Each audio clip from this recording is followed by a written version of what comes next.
इस कार्यक्रम को जॉयस मायर मिनिस्ट्रीज के मित्रों और भागीदारों द्वारा संभव बनाया गया है। जब अंत में मैं उस मुकाम पर पहुंची जहां मुझे ये 9 जादुई परमेश्वरीय वचन मिले, क्या आप चाहते हैं कि मैं आपको बताऊं कि मेरे वो 9 वचन कौन से हैं जिसने संभवतः मेरे वैवाहिक जीवन को बताया? पर मैं गलत हो सकती हूँ।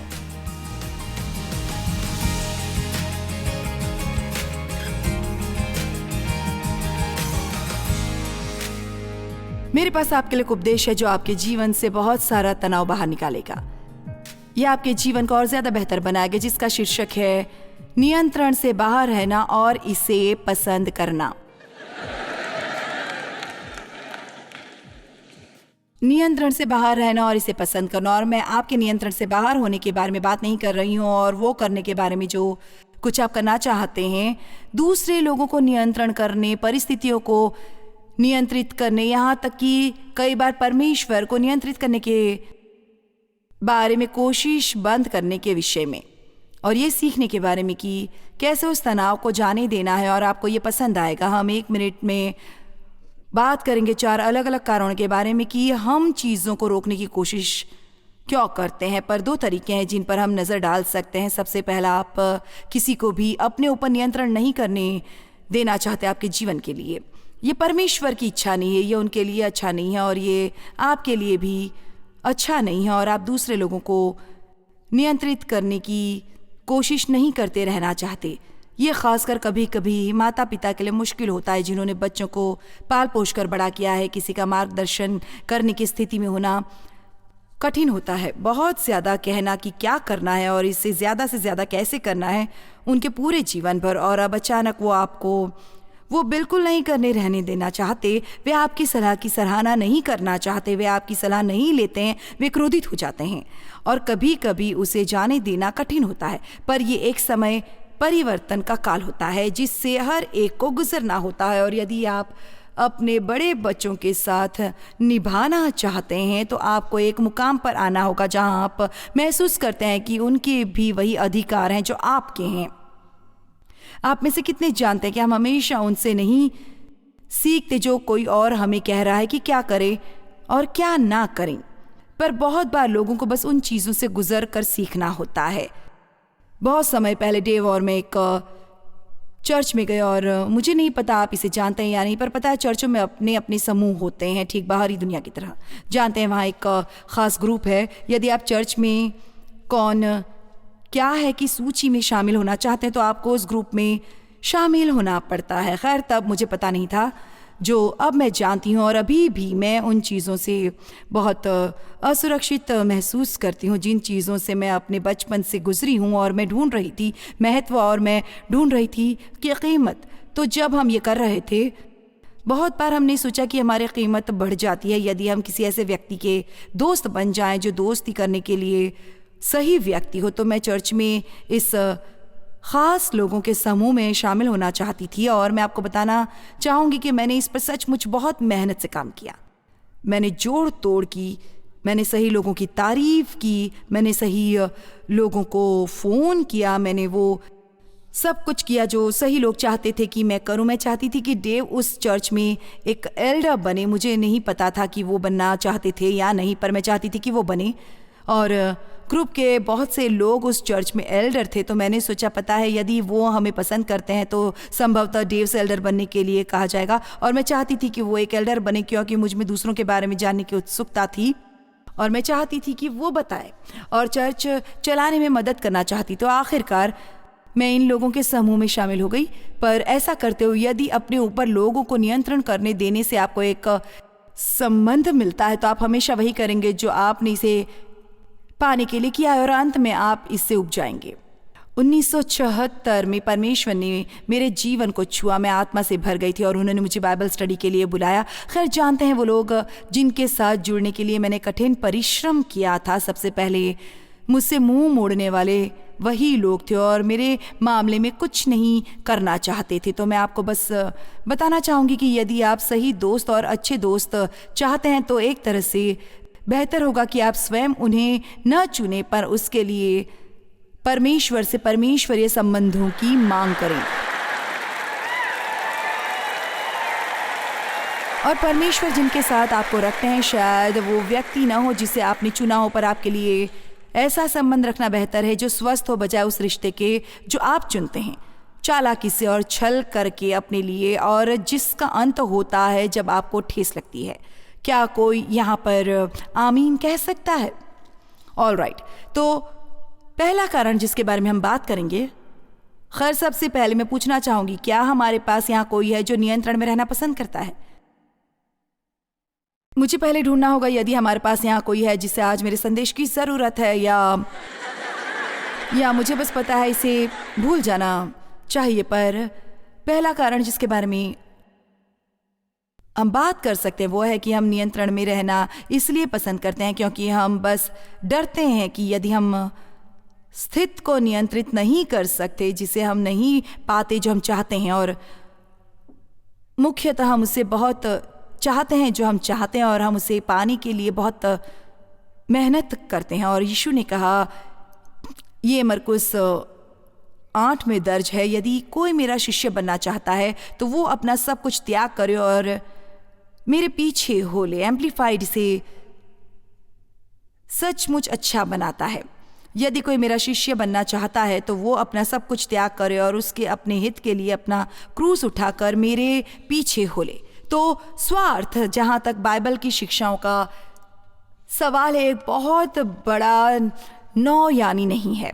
हमें सीखना चाहिए कि सचमुच कैसे ज़्यादा से ज़्यादा दूसरे लोगों की और उनकी खुशियों की चिंता करें, अपेक्षाकृत जो हम अपने स्वयं के लिए करते हैं। अब मैं आप में से किसी के बारे में नहीं जानती, मुझे नहीं पता आप कितने समय से परमेश्वर के साथ चल रहे हैं, आप कितने आध्यात्मिक हैं। क्या यहाँ कोई है जो अभी उस पर काम कर रहा है? मैं आपसे कुछ कहना चाहूँगी, यदि आप वो नहीं पा सकते जो आप चाहते हैं और फिर भी प्रसन्न है और आपका रवैया अच्छा है, तो आप आत्मिक सिद्धता के मापदंड पर बहुत ऊपर हैं। आप में से कितने हैं जो वो नहीं पा सकते जो वो चाहते हैं और फिर भी प्रसन्न हैं? इस भीड़ का लगभग 20%। ईमानदार बने रहिए। धन्यवाद। मैं बेहतर हूं, पर मुझे अभी भी इस पर काम करना है। नियंत्रण करने की इच्छा की जड़ स्वार्थ में है, स्वार्थ पर आधारित बस कुछ शास्त्रांश एक तरह से बस समझने के लिए। कुरिन्थियों 13:4 और 5, प्रेम धीरजवंत है और कृपालु है, प्रेम डाह नहीं करता, प्रेम अपनी बड़ाई नहीं करता और फूलता नहीं, वो अनरीति नहीं चलता, वो अपनी भलाई नहीं चाहता। इसे मेरे साथ कहिए, प्रेम अपनी भलाई नहीं चाहता है, झुंझलाता नहीं है, बुरा नहीं मानता है। पता है, कई बार जब हम किसी के साथ लड़ाई और बहस करते हैं अपनी भलाई के लिए और हम जीत जाते हैं, तो असल में हम जीते हुए नहीं होते हैं, हम हारे हुए होते हैं। और मुझे और डेव, मतलब हम दोनों के बीच में 4 दीवारी की जगह एक तस्वीर की ज़रूरत थी। और हम शॉपिंग मॉल में थे और वहाँ एक दुकान थी जहाँ तस्वीर बिकती थी। और सजावट के मामले में डेव की और मेरी पसंद एक जैसी नहीं है, यहाँ तक कि आसपास भी नहीं है। डेव का कमरा बहुत कुछ विशिष्ट किस्म की चीज़ों से भरा होता है और मुझे सब कुछ मैचिंग और मिलता जुलता चाहिए होता है। तो उन्होंने ये तस्वीर देखी जो उन्हें सचमुच पसंद थी। इससे कोई फ़र्क नहीं पड़ता। मैंने सोचा कि ये दीवार पर अजीब दिखाई देगी क्योंकि इसका कमरे में जो कुछ था उससे कोई लेना देना नहीं था। और वहाँ एक और तस्वीर थी जो मुझे पसंद थी और उन्हें पसंद नहीं थी। तो पता है इसके बाद क्या हुआ? बिल्कुल राइट। तो डेव सच में शांति पसंद व्यक्ति हैं और वो लड़ाई और बहस में रुचि नहीं लेते हैं। और अंत में उन्होंने बस कहा, मुझे परवाह नहीं, जो चाहती हो वो करो। तो मॉल से बाहर आते हुए जो मैं बस महसूस कर सकती थी वो थी बस थोड़ी सी संतुष्टि।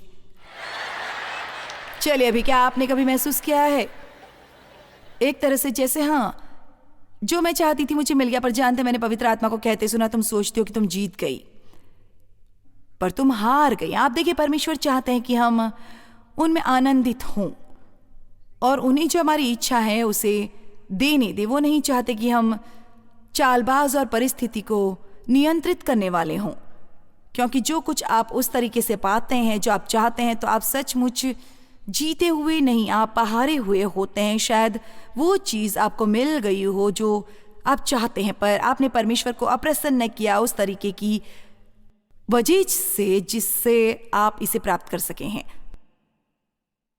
फिलिपियो 2:3 में लिखा है कि ईर्ष्या और अहंकार से कुछ मत करो, बल्कि नम्र बनो तथा दूसरों को अपने से उत्तम समझो। अब इसका मतलब ये नहीं है कि आप महत्वपूर्ण नहीं हैं, हम सब महत्वपूर्ण है, पर इस कमरे में हम में से एक भी व्यक्ति बाकी लोगों से ज्यादा महत्वपूर्ण नहीं है जो इस कमरे में है।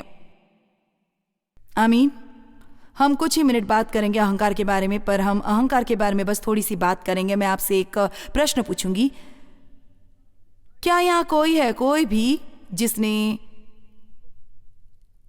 या जिनसे आप प्रेम करते हैं और आप कोशिश कर रहे हैं कि वो भी यीशु से वैसे ही प्रेम करे जैसे आप करते हैं, पर वो इच्छुक नहीं है? जब हमारा परमेश्वर के साथ एक रिश्ता होता है और हम जानते हैं कि लोग उससे वंचित हैं, हम लोगों से प्रेम करते हैं, तो हम उनसे चाहते हैं कि वो परमेश्वर से प्रेम करें और हम अलग अलग चीज़ें आजमाते हैं। हम उन्हें खींचकर मीटिंग में ले जाते हैं, हम बस यही करते हैं, सही किताबें खोलकर छोड़ देते हैं, हम जोएल के संदेश को ऊंची आवाज़ में बोलते हैं ताकि वो सुन सके। और मैं अभी आपको एक रहस्य बताने वाली हूँ। खुद को बहुत ज़्यादा तनाव से बचाएं। आप किसी को परमेश्वर से प्रेम नहीं करवा सकते, इसे नहीं करवा सकते। अब शायद परमेश्वर आपका इस्तेमाल उनके जीवन में करे, पर उन्हें संभवतः बातचीत के द्वारा नहीं जीता जा सकता।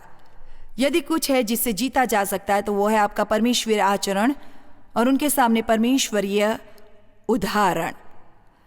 अब मेरा इस बारे में उपदेश देने का एक कारण है, वो यह है कि साल की शुरुआत में मुझे एक छोटी सी समस्या हुई। खैर, छोटी सी समस्या नहीं, मुझे एक बहुत बड़ी समस्या हुई जिससे मैं बीमार पड़ गई।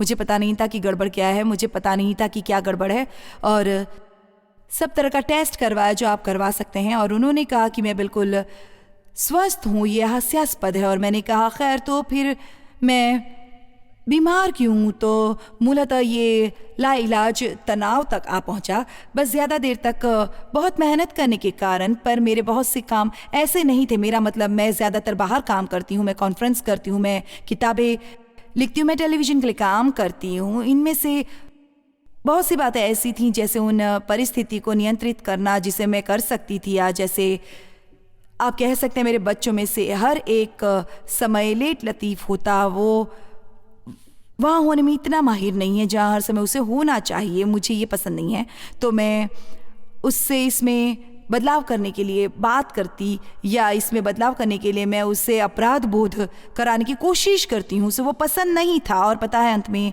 आप उस मुकाम पर आते हैं जहाँ आप कहते हैं परमेश्वर आपको पता है ये मेरी समस्या नहीं है। चलिए, अभी वहाँ कोई है?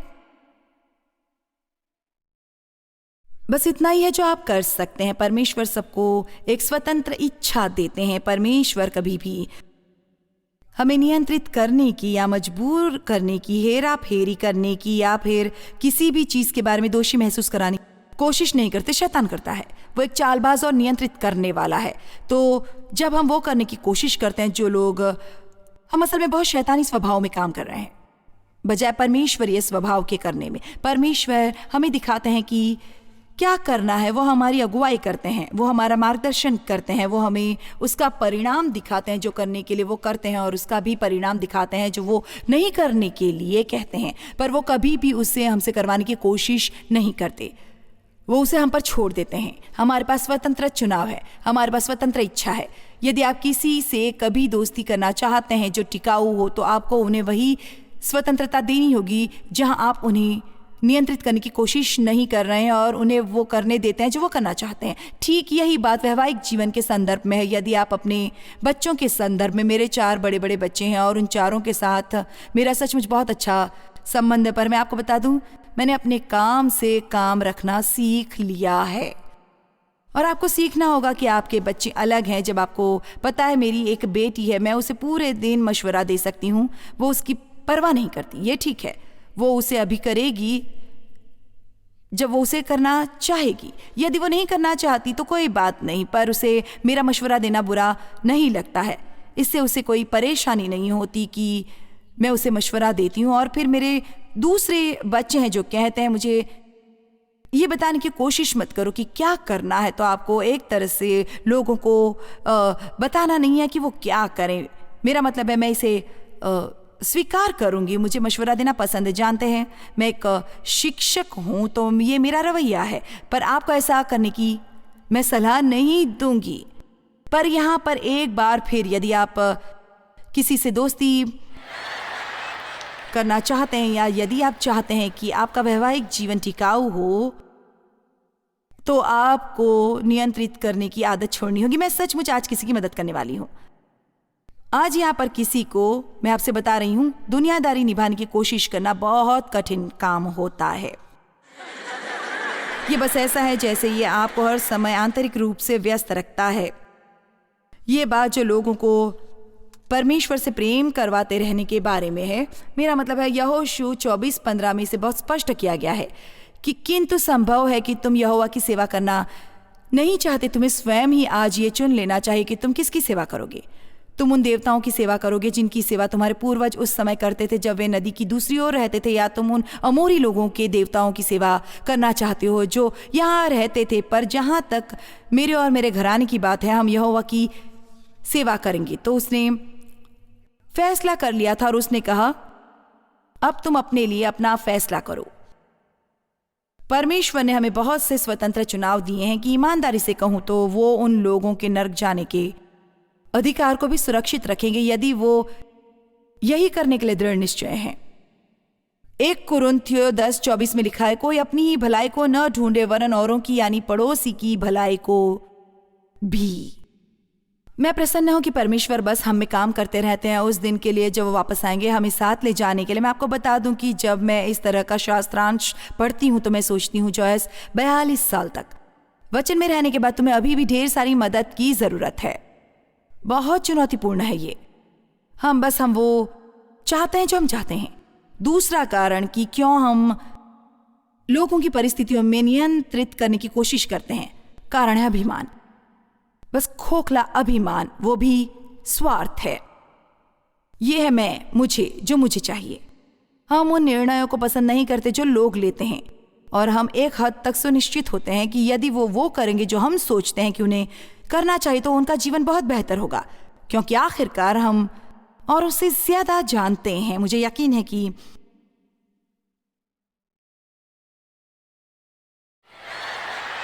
आप में से कोई भी ऐसा नहीं है। नियंत्रित करने की इच्छा की जड़ अभिमान में होती है।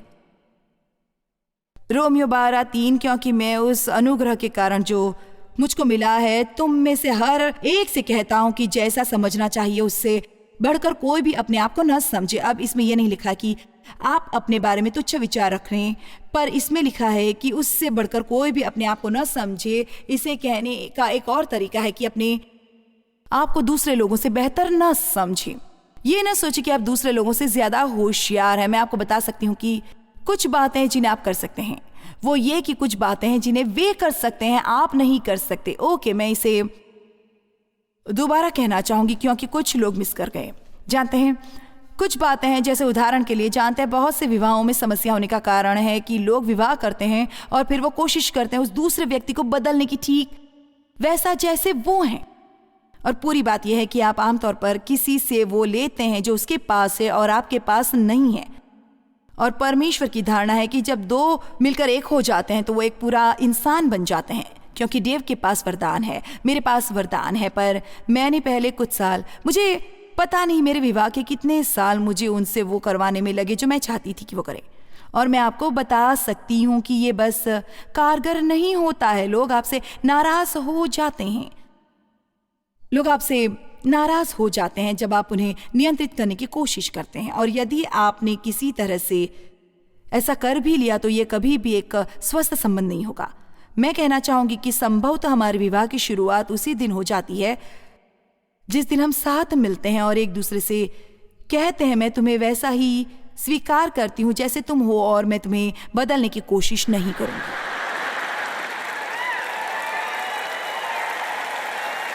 और इसका मतलब ये नहीं कि तुम कभी भी अगर मैं कभी दोबारा बुरा बर्ताव करती तो देव मुझे सुधारते। इसका मतलब ये नहीं कि आप कभी भी एक दूसरे को सलाह नहीं देते हैं, पर किसी को वैसा बनाने में जैसा आप चाहते हैं कि वो बने, इसमें एक फ़र्क है। मैं आपको एक रहस्य बताना चाहूँगी।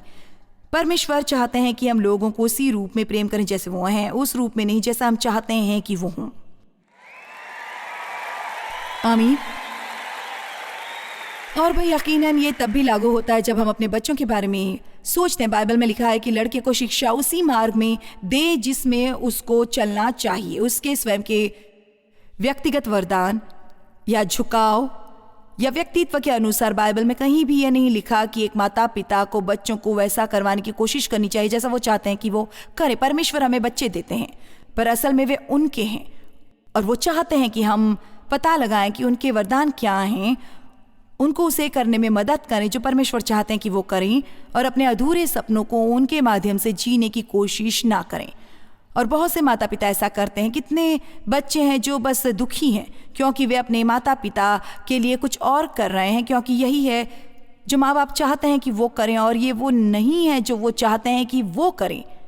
तो आप अपने जीवन का और आनंद लेंगे यदि आप लोगों को उनके अपने निर्णय खुद लेने की स्वतंत्रता दें। अब जाहिर है मैं 3 या 4 साल के बच्चों के बारे में बात नहीं कर रही हूँ। आप बस ये नहीं कह सकते, खैर मैं तुम्हें बस आज़ाद करना चाहता हूँ, पर मैं जीवन के चक्र के बारे में बात कर रही हूँ जहाँ धीरे धीरे समय के साथ साथ आपके बच्चे व्यस्त हो जाते हैं। आपको उन्हें थोड़ी स्वतंत्रता देनी होगी, थोड़ा और आज़ादी से पेश आना होगा। और मैं आपको बता सकती हूँ 18 से 21वें साल के दरमियान बेहतर होगा आप जाने दें, क्योंकि उस मुकाम पर हर व्यक्ति में कुछ होता है और वे स्वतंत्रता चाहते हैं, यहाँ तक कि वे अपनी गलतियों को करने का अधिकार भी चाहते हैं। आप में से कितने हैं जो अपने बच्चों को अपनी गलतियां करने देने के लिए कठिन दौर से गुजरे हैं? इसमें न शामिल होना चुनौतीपूर्ण होता है। मैं ठीक से जानती हूँ कि आपका क्या मतलब है, और यह कभी भी बंद नहीं होता, चाहे उसकी कितनी भी उम्र हो। हमें फैसले लेने बंद करने होंगे दूसरों के लिए, क्योंकि उस अनुग्रह के कारण जो मुझको मिला है, आप में से हर एक को कहती हूँ कि जैसा समझना चाहिए उससे बढ़कर अपने आप को न समझे। यहाँ दोबारा परमेश्वर नहीं चाहते कि आप अपने बारे में गलत धारणा रखें, अपने बारे में निम्न, खराब, निंदनीय विचार ना सोचें, पर एक प्रकार से कई बार दिन में अपने बारे में कहने के लिए अच्छे विचार सोचें। और कुछ चीज़ें हैं जिनमें मैं बेहतर हूँ, पर कुछ चीज़ें हैं जिनमें मैं बेहतर नहीं हूँ। तो कुछ चीज़ें हैं जिनमें मैं अच्छी हूँ, शायद देव उनमें अच्छी नहीं है, पर बहुत सी चीज़ें हैं जिनमें वो बहुत अच्छे हैं, जिनमें मैं अच्छी नहीं हूँ। और सामान्य तौर पर जब हमारे संबंधों में समस्याएं होती हैं तो हमेशा अभिमान उसका आधार होता है। सच्चाई यह है कि आप बहस नहीं कर सकते यदि उसमें अभिमान शामिल न हो। हर तलाक में अभिमान शामिल होता है, और ये अक्सर होता है कि दोनों लोग सोचते हैं कि वो सही है और उनमें से कोई भी ये मानने को तैयार नहीं कि वो गलत हो सकता है। और अंत में जब मैं इस मुकाम पर आई जहां मैंने पाया कि ये 9 परमेश्वरीय वचन, क्या आप चाहते हैं कि मैं आपको बताऊं कि मेरे वो 9 वचन कौन से हैं जिसने संभवतः मेरे वैवाहिक जीवन को बचाया? मेरे ख्याल से मैं सही हूं, पर मैं गलत हो सकती हूं। नियंत्रण से बाहर रहना और उसे पसंद करना। और मैं ये नहीं कह रही कि आप नियंत्रण से बाहर रहें और वो सब करें जो आप करना चाहते हैं। मैं इसकी बात कर रही हूँ कि आप दूसरों पर नियंत्रण करना, परिस्थितियों पर, यहाँ तक परमेश्वर पर नियंत्रण करने की कोशिश करना बंद करें, और ये सीखना कि उस तनाव को आप जानने दें। और आपको ये बहुत पसंद आएगा। इसकी ओर हम 2 तरह से देख सकते हैं। सबसे पहले कि आप नहीं चाहते कि कोई आप पर नियंत्रण रखे। ये आपके जीवन के लिए परमेश्वर की योजना नहीं है, ये उनके लिए अच्छा नहीं है, और ये आपके लिए भी अच्छा नहीं है। नियंत्रण करने की इच्छा की जड़ स्वार्थ होती है। 1 कुरिन्थियों 13:4-5। प्रेम धीरजवंत है और कृपालु है, प्रेम डाह नहीं करता, प्रेम अपनी बड़ाई नहीं करता और फूलता नहीं, वो अनरीति नहीं चलता, वो अपनी भलाई नहीं चाहता, झुंझलाता नहीं, बुरा नहीं मानता।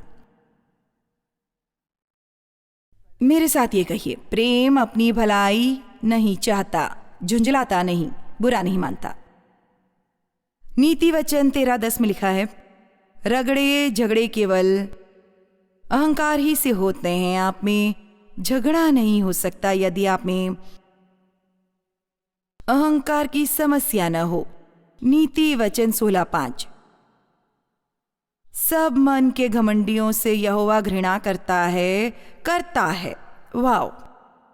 मैं दृढ़ता से कहता हूं ऐसे लोग निर्दोष न ठहरेंगे। यशायाह 2:11-12। क्योंकि आदमियों की घमंड भरी आंखें नीची की जाएंगी और मनुष्यों का घमंड दूर किया जाएगा, और उस दिन केवल यहोवा ही ऊंचे पर विराजमान रहेगा। क्योंकि सेनाओं के यहोवा का दिन सब घमंडियों और ऊंची गर्दन वालों पर और उन्नति से फूलने वालों पर आएगा, और वे झुकाए जाएंगे। Good, very good. 3 लोगों को यह पसंद आया। बाइबल में लिखा है, इसलिए परमेश्वर के बलवंत हाथ के नीचे दीनता से रहो, जिस तरह से वो तुम्हें उचित समय पर बढ़ाए। पर ईमानदारी से, सच्चाई से, यदि आप काफी अरसे से यहाँ हैं, जानते हैं परमेश्वर आपको एक मौका देंगे खुद को दीन करने का, पर यदि आप ऐसा नहीं करते तो वो अक्सर आपके लिए करेंगे। सार्वजनिक तौर पर यह काफी पीड़ादायक हो सकता है। तो मैं इसकी जबरदस्त सिफारिश करती हूं कि आप इसे स्वयं करें, जबकि आप इसे व्यक्तिगत रूप से कर सकते हैं। आप सही हैं परमेश्वर, मैं गलत हूं। आमीन। मैं अब यह घमंड ही है जो हमें महसूस कराता है कि हमें हमेशा हर बात के बारे में अपनी राय देनी चाहिए, जिसका हमसे असल में कोई लेना देना नहीं है। जानते हैं 3 शास्त्र वचन हैं जो जितने स्पष्ट हो सकते हैं उतने हैं, जो हमें बताते हैं कि हम अपने काम से काम रखो। तो आप में से कितने दूसरे के काम में टांग अड़ाना पसंद करते हैं? चलिए, भी मैं नहीं चाहती इस तरह की बातें। आप में से कितने ये पसंद करते हैं? जानते हैं, देव और मैं एक कुंवारे आदमी के पड़ोस में रहते थे जिसका एक बहुत बड़ा घर था, और हम बस इसका अंदाजा नहीं लगा पा रहे थे कि कैसे ये कुंवारा आदमी चाहता है घर जिसमें 4 बेडरूम हो। ये ऐसे है जैसे कितने पैसों की बर्बादी है। अब इसे अपने मन में रखे, हम इस आदमी का नाम तक नहीं जानते, पर एक दिन हम गाड़ी चलाकर बाहर आ रहे थे और मैंने और डेव ने कहा शायद उसने ये इन्वेस्टमेंट के लिए किया हो। फिर दूसरे ने कहा पर उसे कहीं बेहतर इन्वेस्टमेंट मिल सकती है, बजाय इस सर दर्द के कि इसे बड़ी जगह की देखभाल करनी पड़े। तो शायद 10 मिनट लगाए होंगे इस आदमी का फाइनेंशियल फ्यूचर प्लान करने में, और हमें उसका नाम तक नहीं पता। क्या मैं आपको बता दूं कि रोमियो 14 में बाइबल में लिखा है कि सो हम में से हर एक परमेश्वर को अपना अपना लेखा देगा। परमेश्वर आपको किसी और के बारे में पूछने वाले नहीं हैं। वो आपको आपके पति के बारे में नहीं पूछेंगे, वो आपको आपके बच्चे के बारे में नहीं पूछेंगे, आपके दोस्तों के बारे में। वो आपको आपके बारे में ही पूछने वाले हैं। और एक और तरीका है जिससे हम अपने जीवन से बहुत सा तनाव दूर कर सकते हैं, वो ये है कि हम बस एक दूसरे के काम में टांग अड़ाने से दूर रहें। आपको वहां राय रखने की भी जरूरत नहीं है।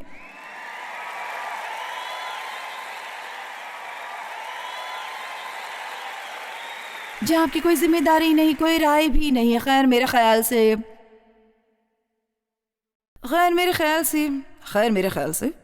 से खैर किसी को परवाह नहीं कि आप क्या सोचते हैं, और कोई ये नहीं जानना चाहता कि आप क्या सोचते हैं। केवल एक समय है जब आपको अपनी राय देनी चाहिए। यदि ये मांगी जाए तो फिर हमें ये बहुत ध्यानपूर्वक करने देने की जरूरत है। 2 थिस्सलुनीकियों 3:11 में लिखा है, हम सुनते हैं कि कितने लोग तुम्हारे बीच में अनुचित चाल चलते हैं और कुछ काम नहीं करते पर औरों के काम में हाथ डाला करते हैं। 1 थिस्सलुनीकियों 4:11 वैसे ही चुपचाप रहने और अपना अपना काम काज करने और अपने अपने हाथों से कमाने का प्रयत्न करो। और 1 पतरस 4:15 तुम में से कोई व्यक्ति हत्यारा या चोर या कुकर्मी होने या पराये काम में हाथ डालने के कारण दुख न पाए। जानते मेरे ख्याल से इसके बारे में दिलचस्प क्या है? एक दूसरे के काम में हाथ डालने वाला हथियारों की, चोर और कुकर्मियों की सूची में साथ है। मैंने आज ही ये गौर किया और सोचा वाह, ये तो बहुत ज्यादा पापी है।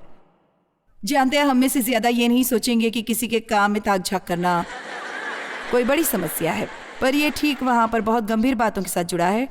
कई बार मुझे खुद से कहना पड़ा जॉयस, इससे तुम्हारा कोई लेना देना नहीं है। जॉयस, इससे तुम्हें दूर रहना चाहिए। जॉयस, बिल्कुल नहीं। चलिए भी, मेरे अलावा क्या किसी के साथ ऐसा होता है? मतलब ये नहीं कि हम किसी ऐसे व्यक्ति को ना सुधारें जो पाप में है या किसी तरह की उसकी मदद करने की कोशिश करें, पर इसमें अंतर है कि सचमुच किसी की मदद करें और काम में टांग अड़ाएं या उसके काम में दखल देने की कोशिश करें, जबकि आपको ये नहीं करना चाहिए। यूहन्ना 21 में जिसकी शुरुआत होती है वचन 18 से, ये यीशु हैं पतरस से बात करते हुए, मैं तुझसे सच सच कहता हूं, जब तू जवान था तो अपनी कमर बांधकर जहां चाहता था वहां फिरता था, परंतु जब तू बूढ़ा होगा तो अपने हाथ लंबे करेगा और दूसरे तेरी कमर बांधकर जहां तू न चाहेगा वहां तुझे ले जाएगा। तो वो पतरस को एक चेतावनी दे रहे हैं कि उसके लिए जीवन में बातें थोड़ी कठिन होने वाली हैं, उससे जो हालात अभी हैं।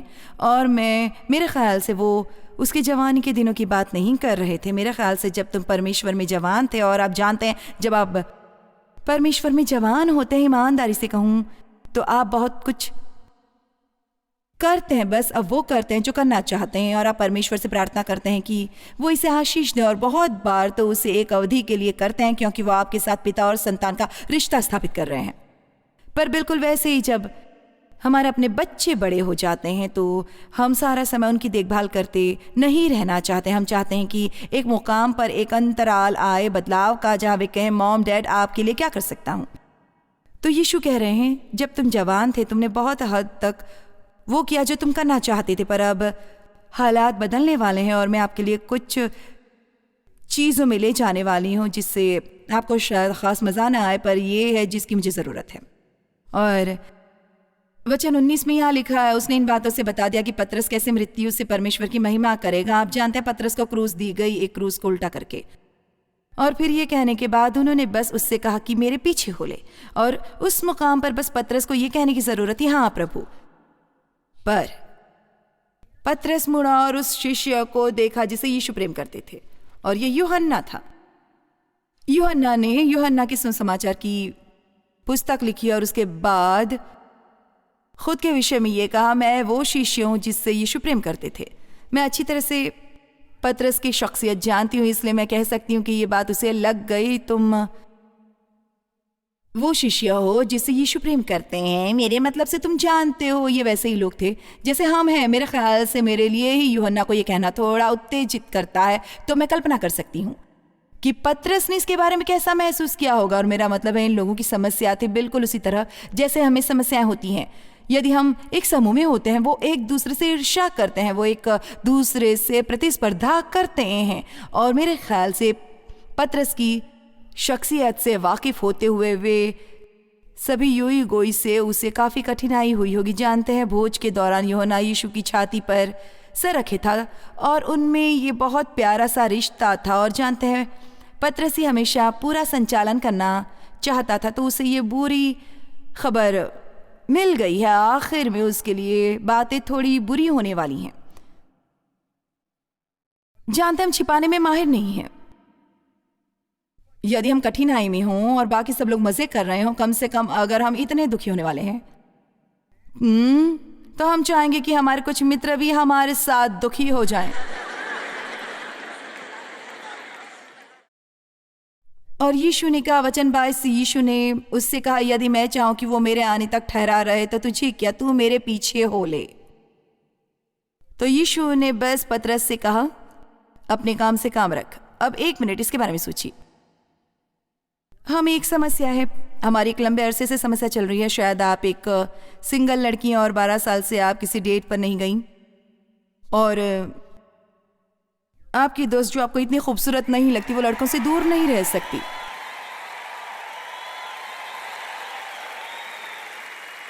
लड़के उसे सारा समय घेरे रहते हैं और इसलिए वो आपको पसंद नहीं आता, और आप उसे प्रभु के प्रेम से प्रेम करती हैं, पर आपको असल में वो पसंद नहीं है। आप में से कितने इसके बारे में ये जानते हैं?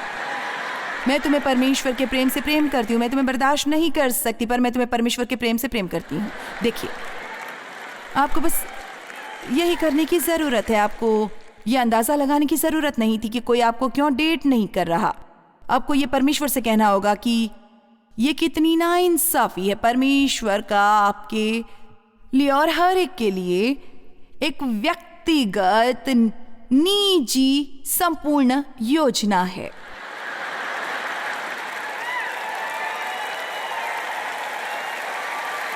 बेहतर होगा हमारे लिए कि हम लोगों की ओर देखना छोड़ दें, इस बात का अंदाजा लगाने की कोशिश में कि उनके पास वो क्यों है जो हमारे पास नहीं है। पास्टर्स भी इसी का शिकार हो सकते हैं, किसी दूसरे पास्टर से ईर्ष्या करना क्योंकि उसकी कलीसिया ज्यादा बड़ी और आपके पास ये है और आपके पास वो है। या जो कोई भी सफल है हमेशा उसके पास कुछ खास लोग होंगे। आप जानते हैं, ईर्ष्या, बस सीधी सादी ईर्ष्या।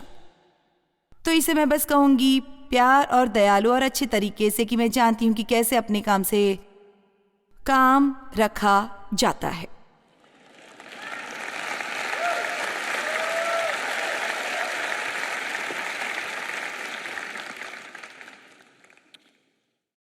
तीसरा कारण कि हम लोगों पर नियंत्रण रखने की कोशिश करते हैं क्योंकि हम डरते हैं।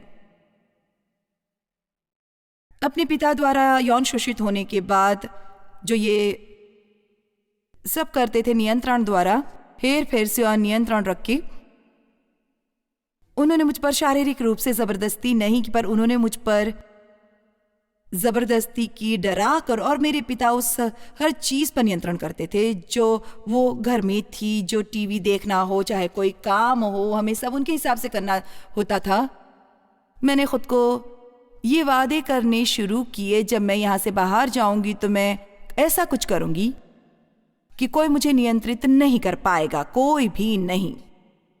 अंदरूनी कसम फिर मैंने उस पहले आदमी से शादी कर ली जो मेरे सामने आया, और वो मुख्यतः एक चालबाज और चोर था। तो वो हमेशा झूठ बोलता और उलटफेर करता रहता। तो जिस समय तक मैं अपने पिता और अपने पहले पति से निपट सकी, फिर एक बहुत ही शानदार व्यक्ति डेव आया और मैंने ये सब उस पर उतार दिया। तो जब भी डेव मुझे थोड़ी बहुत सलाह देने की कोशिश करता है, जैसे डेव मेरे प्रति बहुत सुरक्षात्मक है, तो वो हमेशा मुझे ऐसी बातें बताता है ताकि वो मुझे ठेस लगने से बचा सके, जैसे कैसे बाथ टैब से बाहर निकलना है, जानते हैं, ऐसी बातें। और मैं कहती हूँ, देखो, तो मैं उसे ऐसा जवाब देती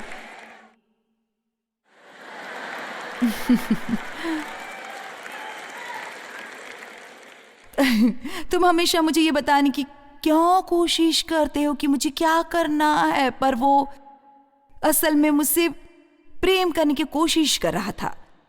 पर क्योंकि अतीत का ये सब कबाड़ा मेरे अंदर था, तो मैं उसे उस रूप से नहीं ले पा रही थी। मैं हमेशा उसे इस रूप से लेती जैसे वो मुझे नियंत्रित करने की कोशिश कर रहा है, पर असल में ऐसा बिल्कुल नहीं था। और वो ऐसा बिल्कुल करने की कोशिश नहीं कर रहा था। और मैं इसलिए साझा करने की कोशिश कर रही हूँ कि आप में से बहुत अतीत में चोट खाए हुए हैं और आप शायद वही चीज कर रहे हैं जो मैं कर रही थी। और आप बहुत से पतियों से गुजरने के बाद आप हमेशा इस नए आदमी को उसके लिए ही दोषी नहीं ठहरा सकते। चलिए भी, क्योंकि ये बस इंसाफ नहीं है, ऐसा करना ना इंसाफ है। इसलिए मुझे एक मुकाम पर आना पड़ा जहां मुझे प्रायश्चित करना पड़ा उन पुराने कस्मों के लिए जो मैंने ली थी। कोई भी मुझे दोबारा नियंत्रित नहीं करेगा, कोई भी मुझे नियंत्रित नहीं करेगा। और मुझे पूरा चक्कर लगाकर वहीं आना पड़ा कि परमेश्वर ही वो सब व्यवस्थित करते हैं। आप जहाँ कहीं भी जाते हैं, आपको ये जानने की ज़रूरत है कि कौन इंचार्ज, अधिकार किसके पास है, और आपको राज़ी होना पड़ेगा उस अधिकार के नीचे आने के लिए। और मैं यहाँ ऊपर हूँ आज रात ये प्रचार करते हुए, पर ये जोएल का घर है तो वो वहाँ नीचे बैठा है, पर असल में वो वही है जिसका नियंत्रण है। क्योंकि यदि वो मुझसे कहता कि मैं ऐसा कुछ न करूँ जो बेहतर हो, तो मैं नहीं करती। और आपको एक अधिकार के नीचे आने के लिए रजामंद होना पड़ता है। मेरी बात सुनिए, आज संसार में हमारे पास इतना विद्रोह है, ये अविश्वसनीय है कि लोग कितने विद्रोही हैं। और बाइबल में लिखा है कि विद्रोह एंटी क्राइस्ट का आत्मा है। और हमें इस रवैये के बारे में बहुत सावधानी बरतने की ज़रूरत है जो हम हर एक के ऊपर रेंगता आ रहा है। वो ये कि कोई मुझे नहीं बताएगा कि क्या करना है, मैं वही करूँगी जो मेरा जी करेगा। जब परमेश्वर व्यवस्था कायम करते हैं, यह ऐसा नहीं है कि एक व्यक्ति दूसरे को नियंत्रित करे, पर यह ऐसा है कि आप शांति पा सके। किसी को तो हमेशा वो व्यक्ति होना पड़ता है जो हर बात में अंतिम निर्णय देता है। ये व्यक्ति भी यही होता है जिस पर जिम्मेदारी होती है। अब शायद किसी को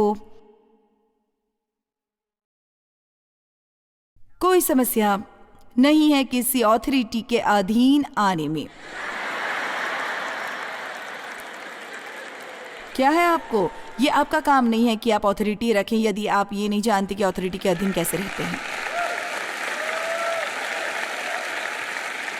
मैंने एक व्यक्ति के लिए लंबे अरसे तक काम किया जिसके साथ काम करना बहुत आसान नहीं था और वो बहुत सी बातों में बाइंसाफ नहीं था, और परमेश्वर ने उस परिस्थिति का इस्तेमाल किया मुझे सिखाने के लिए कि कैसे अधीन रहना है, एक विनम्र रवैया अपनाकर किसी ऐसे के साथ भी जिससे मैं सहमत नहीं हूँ। पर उस अनुभव से मुझे बहुत कुछ सीखने को मिला। जानते हैं, कई बार हर चीज़ जो आप सीखते हैं वो इतनी खुशगवार नहीं होती जैसे दुर्व्यवहार का शिकार होना। मैंने ये सीखा कि लोगों से दुर्व्यवहार नहीं करना चाहिए, क्योंकि मुझे पता था कि कैसा महसूस होता है जब ये मेरे साथ हुआ। यदि आपकी एक अगुवे की जिम्मेदारी है, स्वयं को एक अगुवे के रूप में देखिए, एक बॉस के रूप में नहीं, क्योंकि यदि आप कहते हैं कि मैं बॉस हूँ, आप बॉस ही हो जाएंगे। अगर आप खुद को एक अगुवे के रूप में देखेंगे, आप इस तरह का रवैया नहीं अपनाएंगे जो दूसरों को पसंद ना आए। उनको बस यही बताना नहीं है कि उन्हें क्या करना है, बल्कि ये बताना है कि उनके लिए क्या अच्छा है। तो हम शायद नियंत्रण करने की कोशिश करें क्योंकि हमें डर लगता है कि हमारा फ़ायदा उठाया जाएगा, या चौथी बात यह है कि हम शायद लोगों को नियंत्रित करने की कोशिश करें सिर्फ इसलिए कि हमारा स्वभाव मजबूत है, और हमारा स्वभाव वो स्वभाव है जो परमेश्वर हमें देता है, वो काफ़ी चीज़ों को प्रभावित करता है। मैं एक व्यक्ति मार्टिन लॉयड जॉन को सुनती रही हूँ जिसके बारे में कहा जाता है कि वो इस सदी का सबसे अच्छा बाइबल टीचर था। वो सचमुच एक बहुत ही अच्छा बाइबल टीचर रहा है, और दिलचस्प बात यह है कि वो उस ज़माने से मिसालें इस्तेमाल करते हैं, और आप नहीं सोचते कि लोग इसके बारे में बात करेंगे, और वो इसकी बहुत बात करते हैं कि कैसे हमारा स्वभाव उन बातों को प्रभावित करता है। और उसने कहा कि कुछ लोग कभी भी इतने खुश नहीं होंगे जैसे कुछ दूसरे लोग होते हैं। कुछ लोगों में गहराई तक बहुत गंभीरता और उदासी भरी शख्सियत होती है, और अवसाद की ओर जाने का उनका झुकाव अधिक रहता है। जानते, जबकि दूसरे लोग हैं जो जीवन में बस हंसते चमकते रहते हैं जीवन के हर दिन, और उनके लिए हर बात एक बहुत बड़ा जोक होती है। जानते, डेव सुबह उठते हैं और वो गाते गाते उठते हैं, और मैं बस बात भी नहीं करना चाहती या किसी इंसान से मिलना भी नहीं चाहती जब तक कि मैं कॉफ़ी न पी लूँ। आमीन। केवल एक व्यक्ति जिसमें बर्दाश्त कर सकती हूँ और बात कर सकती हूँ सुबह के वक्त, वो है यीशु। पर यदि आप मुझे 1 घंटे के करीब दें तो मैं ठीक हो जाऊंगी। तो यदि आपकी एक मजबूत शख्सियत है तो आपको सावधान होना पड़ेगा कि आप इसे संतुलित रखें, और ये कि संसार में आप हर एक को ये बता दे न फिरे कि उन्हें क्या करना है। जान लें कि जब आप नियंत्रण रखते हैं और जब आपको नियंत्रण के अधीन आने की ज़रूरत होती है, आमीन, तो आपके जीवन में एक ही बात रह जाती है जो परमेश्वर ने आपसे नियंत्रित करने के लिए कही है, और वो है स्वयं आप। तो बजाय हर एक को नियंत्रित करने की कोशिश करने के, हमें और ज़्यादा आत्मनियंत्रण इस्तेमाल करने की ज़रूरत है। 2 तीमुथियुस 1:7, क्योंकि परमेश्वर ने हमें भय की नहीं पर सामर्थ्य और प्रेम और संयम की आत्मा दी है। तो दोबारा कभी ये ना कहना कि मुझ में बस कोई आत्मनियंत्रण नहीं है। शायद आप इसका इस्तेमाल ना कर रहे हो, पर ये आपके पास है, और जितना ज़्यादा आप इसका इस्तेमाल करते हैं उतना ही ज़्यादा ये इस्तेमाल करने के लिए आसान होती है। पौलुस ने कहा, और हर एक पहलवान सब प्रकार का संयम रखता है, और वो ऐसा करते हैं। एक अच्छा पहलवान, मेरा मतलब है वो सोने का समय निर्धारित रखते हैं, वो कसरत करते हैं, वो कुछ खाना खास खाते हैं, वे पता है, और वो कहते हैं वो एक मुरझाने वाले मुकुट को पाने के लिए ये सब करते हैं। तो आप इसके बारे में सोचिए, कुछ खिलाड़ी लोग जो कुछ बातें करते हैं, या जैसे कोई बॉडी बिल्डर, वो क्या कुछ करते हैं अपनी ट्रेनिंग के दौरान, बस एक मंच पर खड़े होने के लिए और अपनी मांसपेशियां दिखाने के लिए, और या वो एक फूलों का मुकुट या रिबन या एक ट्रॉफी पाना चाहते हैं। वो ये सब कुछ करते हैं बस इसके लिए, पर वो कहता है परंतु हम तो उस मुकुट के लिए करते हैं जो मुरझाने का नहीं। तो यदि वो उस हद तक खुद को अनुशासित करने के लिए तैयार है, बस कुछ जीतने के लिए जो पहले ही मुरझाने की प्रक्रिया में है, जब वो उसे घर ले आते हैं, तो हमें भी खुद पर नियंत्रित करने के लिए कितना राजी होना चाहिए वो पाने के लिए जिसकी प्रतिज्ञा परमेश्वर ने हमें दी है, जो है उनके साथ अनंत जीवन। तो दो शास्त्र वचन दोनों 1 कुरिन्थियों में 1 कुरिन्थियों 9:25-27 और हर एक का पहलवान सब प्रकार का संयम करता है।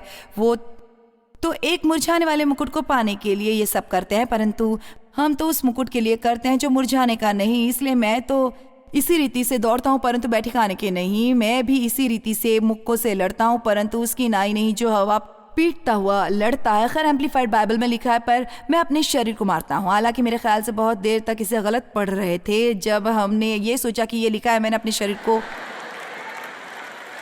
खिलाता पिलाता हूँ। यहाँ ही पौलुस कहता है मैं अपने शरीर को मारता हूँ।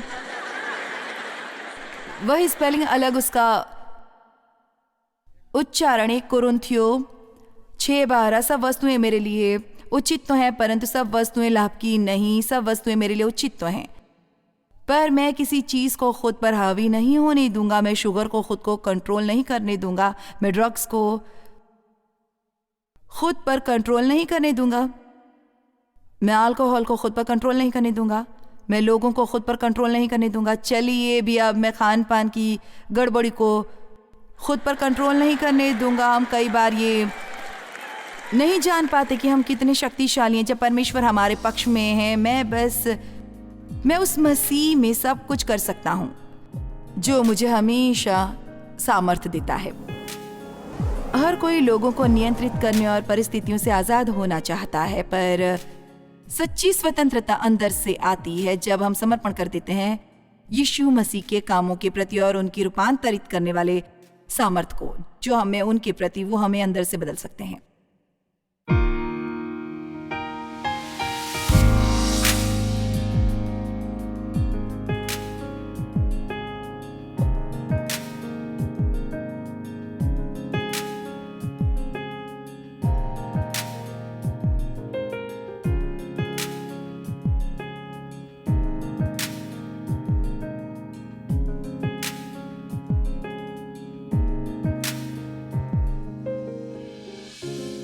इस कार्यक्रम को जॉयस मायर मिनिस्ट्रीज के मित्रों और भागीदारों द्वारा संभव बनाया गया है।